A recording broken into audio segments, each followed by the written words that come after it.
बॉलीवुड किस्सा फिल्म 1942 ए love story के गाने एक लड़की को देखा के बनने की दिलचस्प कहानी। फिल्म 1942 ए लव स्टोरी का गाना एक लड़की को देखा तो ऐसा लगा एक क्लासिक सॉन्ग है। क्या आपको पता है कि इस गाने की धुन बनाते बनाते बर्मन दा कितना परेशान हो गए थे। फिल्म 1942 ए लव स्टोरी जब रिलीज हुई थी तो इसके क्लासिक गाने ने लोगों के दिलों में एक अलग ही जगह बनाई थी। गाने के बोल थे एक लड़की को देखा तो, और इसने युवाओं के दिल के तार को एक अलग ही लेवल पर छेड़ा था। आज भी किसी लड़की की तारीफ करने के लिए इन बोल को गुनगुनाना ही काफी है। फिल्म के वैसे तो सभी गाने बेहद पसंद किए जाते हैं, लेकिन ये गाना आज भी एक क्लासिक सॉन्ग है जिसे हर कोई गुनगुनाता है। इस फिल्म के गाने बनने की कहानी भी उतनी ही दिलचस्प है। चलिए इस आर्टिकल में हम आपको बताएं कि यह गाना आखिर कैसे तैयार हुआ और क्यों बर्मन दा को इसके लिए इतने पापड़ बेलने पड़े थे। जावेद अख्तर ने लिखे थे लाजवाब लिरिक्स। इस गाने के बोल जावेद अख्तर ने लिखे थे। क्या आपको पता है कि जावेद साहब को इस गाने का आइडिया एकदम लास्ट मोमेंट में आया था। उनके पास गाना बनाने के लिए कई दिन थे, लेकिन उस बीच उन्हें कुछ भी नहीं सूझा। जब उन्हें स्टूडियो में बुलाया गया तब रास्ते में उनके दिमाग में एक लाइन आई, एक लड़की को देखा तो ऐसा लगा। ये बात जावेद साहब ने खुद कुछ इंटरव्यूज में बताई है। उनसे पूछा गया था कि इसके पीछे उनकी इंस्पिरेशन कौन थी, तो उन्होंने बताया कि डेडलाइन पर काम न पूरा करने के टैर ने इसके लिरिक्स बनाए।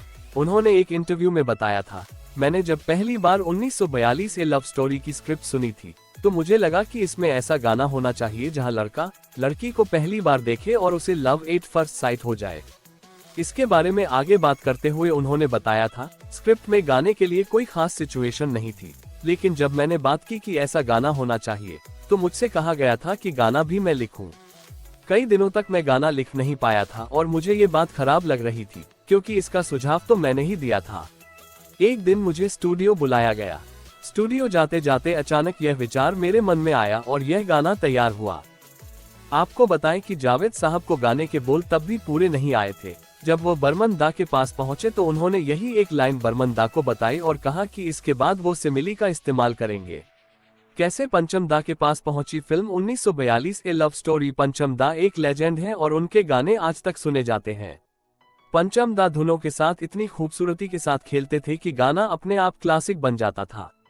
हालांकि वो दौर भी आया जब आर.डी. बर्मन का एरा धीरे धीरे खत्म होने लगा। नए कंपोजर के चलते आर.डी. बर्मन की पूछ कम होने लगी थी, मगर वो विधु विनोद चोपड़ा थे जिन्होंने ठाना था कि उनकी फिल्म के गानों को कंपोज सिर्फ पंचम दा करेंगे। एक इंटरव्यू में विधु विनोद चोपड़ा ने इस किस्से के बारे में भी बताया था कि कैसे लोग उन्हें मना कर रहे थे कि वो पंचम दा को लेकर गलती कर रहे हैं। अपने इंटरव्यू में विधु ने बताया था, मैं पंचम दा का सबसे बड़ा फैन हूं और मैंने सोच लिया था कि मेरे गाने वही कंपोज करेंगे। मैंने उनसे बात की और पंचम दा ने धुन बनाने के लिए हफ्ते भर का समय मांगा। जब पंचम दा को हुई धुन बनाने में परेशानी, पंचम दा समय तो मांग चुके थे, लेकिन ये धुन बनाना उनके लिए मुश्किल हो गया था। इस फिल्म का पहला गाना कुछ न कहो जब पंचम दा के पास आया तो वह धुन बना नहीं पाए थे। विधु विनोद चोपड़ा उनसे कह चुके थे कि वो भले ही टाइम ले, लेकिन उन्हें एक बेहतरीन म्यूजिक चाहिए। जब कुछ न कहो का संगीत सुनने विधु विनोद चोपड़ा गए तो उन्हें गाना बिल्कुल पसंद नहीं आया। विधु ने साफ साफ पंचम दा को बताया कि यह संगीत बिल्कुल खराब है। पंचम दा भी घबरा गए थे। एक बाद एक धुन बनाने के बाद भी जब विधु को कुछ पसंद नहीं आया तब पंचम दा एस.डी. बर्मन की तस्वीर के नीचे कुछ देर चुपचाप बैठ गए। वो एक कमरे के भीतर गए और वहां से निकलते ही जो धुन उन्होंने विधु को सुनाई तो विनोद दंग रह गए। यह म्यूजिक तो वो पंचम दा से चाहते थे और इस तरह कुछ न कहो बना था। बस एक बार में हुई एक लड़की को देखा तो की धुन तैयार। पंचम दा जीनियस थे, यह बात कोई यूं ही नहीं कह सकता है। उन्होंने अपने संगीत से यह साबित भी किया है। यही बात जावेद साहब ने भी अपने इंटरव्यू में बताई थी। साथ ही उन्होंने बताया था कि कैसे पंचम दा ने मिनटों में इस गाने को तैयार किया था।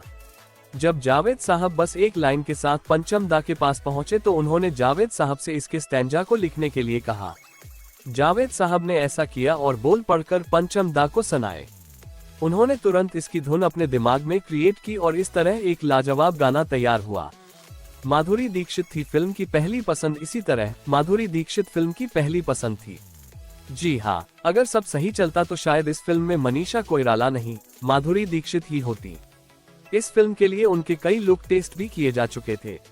ऐसा भी कहा जाता है कि यह क्लासिक गाना एक लड़की को देखा तो असल में माधुरी दीक्षित के लिए लिखा गया था, मगर ऐसा हो नहीं सका क्योंकि माधुरी दीक्षित 1942 ए लव स्टोरी के लिए अपने शेड्यूल को पूरा नहीं कर पाई थी।